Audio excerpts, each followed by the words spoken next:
বজা তালি বজোৱা তোমালোকে এতিয়া নেগালে মতে তালিহে বজোৱা হ'ব কিন্তু গোৱাটো ন 2 3 ষ্টাৰ্ট ডালে ডালে গলি জানি ঘৰ গলত সে কাটি চাপৰতে পাৰে লগৰত কাটি বিহু নাচি থাকিবৰ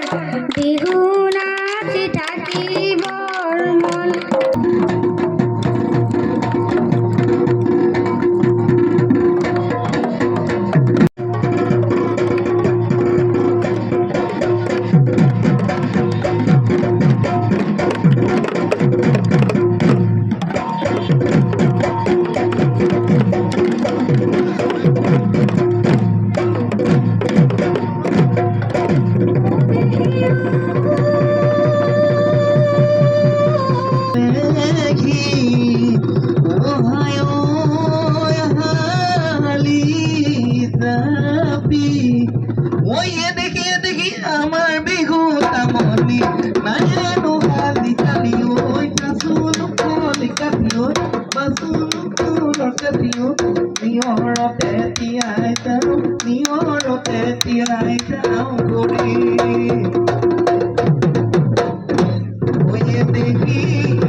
ৰঙালী বিহু আৰু ৰাইজৰ প্ৰান্তে প্ৰান্তে ঢোলৰ গুমগুমনি গুলি কাটি মিঠা মাত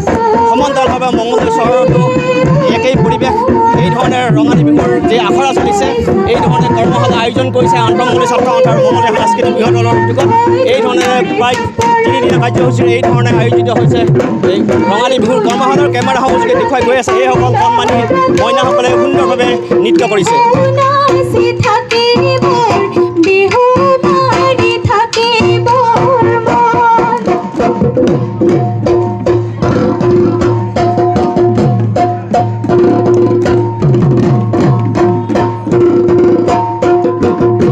দৰং জিলা ছাত্ৰ সন্থাৰ যি সভাপতিগৰাকী আছে সভাপতিগৰাকীৰ ওচৰলৈ মই পুনৰতে আহিছোঁ হয় আপোনালোকে এই ধৰণে মঙলদৈ সনাতন ধৰ্ম সভাত আয়োজন কৰিছে বিহু কৰ্মশালা এক প্ৰণালীবদ্ধ শিক্ষণৰ ব্যৱস্থা কৰিছে চাওক বিহু হৈছে আমাৰ জাতীয় উৎসৱ আৰু এই প্ৰাণৰ উৎসৱটোৰ লগত জড়িত বিহু নৃত্যতে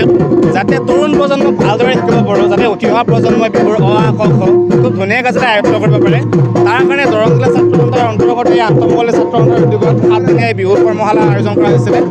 আৰু আজি শেষৰ দিনা বিহু ৰত্ন প্ৰাপক বিশিষ্ট বিহুৱা ৰঞ্জিত গগৈ ডাঙৰীয়াই উপস্থিত হৈছে আৰু প্ৰায় অৰ্ধ শতাধিক প্ৰশিক্ষাৰ্থী ইয়াতে প্ৰশিক্ষণ লৈ আছে আৰু আমি আশাবাদী আন্তঃমঙলী ছাত্ৰ সন্থাই যি প্ৰয়াস কৰিছে এই প্ৰয়াস সঁচাকৈ তৰুণ প্ৰজন্মৰ মাজত বিহুটোক অ আ ক খ আৰু ভালকৈ শিকাব পাৰে সেই ক্ষেত্ৰত আন্তঃমঙলী ছাত্ৰ সন্থা সফল হ'ব এই ধৰণে বিহু প্ৰণালীবদ্ধ শিক্ষণৰ কাৰণে যি ৰঞ্জিত গগৈ আছে বিহু সংক্ৰান্তি আৰু ৰঞ্জিত গগৈৰ নেতৃত্বত এই ধৰণে আখৰা চলিছে এই ধৰণে দেখুৱাই যাব এই ধৰণে কণ কণ মহিলাসকলে বা যুৱক যুৱতীসকলে ওলাই আহিছে যি নৃত্যৰ প্ৰণালীবদ্ধ শিক্ষণ বা ঢোলৰ যি আখৰা এই আখৰাসমূহ চলিছে মই যি বিহু সম্ৰাজ্ঞীগৰাকী আছে তেখেতৰ ওচৰলৈ আহিছোঁ এই ধৰণে প্ৰণালীবদ্ধভাৱে শিকাৰ যি ব্যৱস্থা কৰিছে দাদা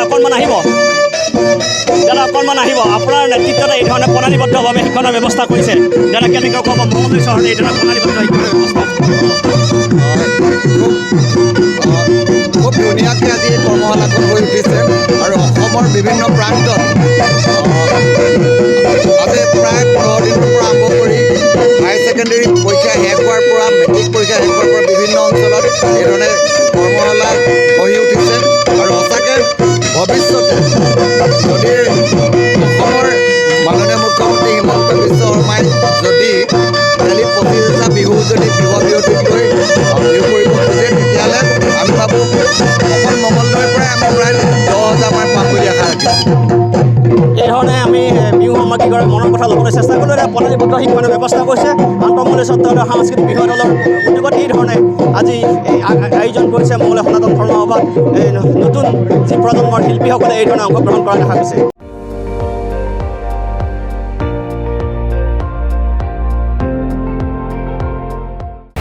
আপুনি চাই আছে ND24 সৰ্বশ্ৰেষ্ঠ নহয় সৰ্বোত্তমৰ দৌৰত।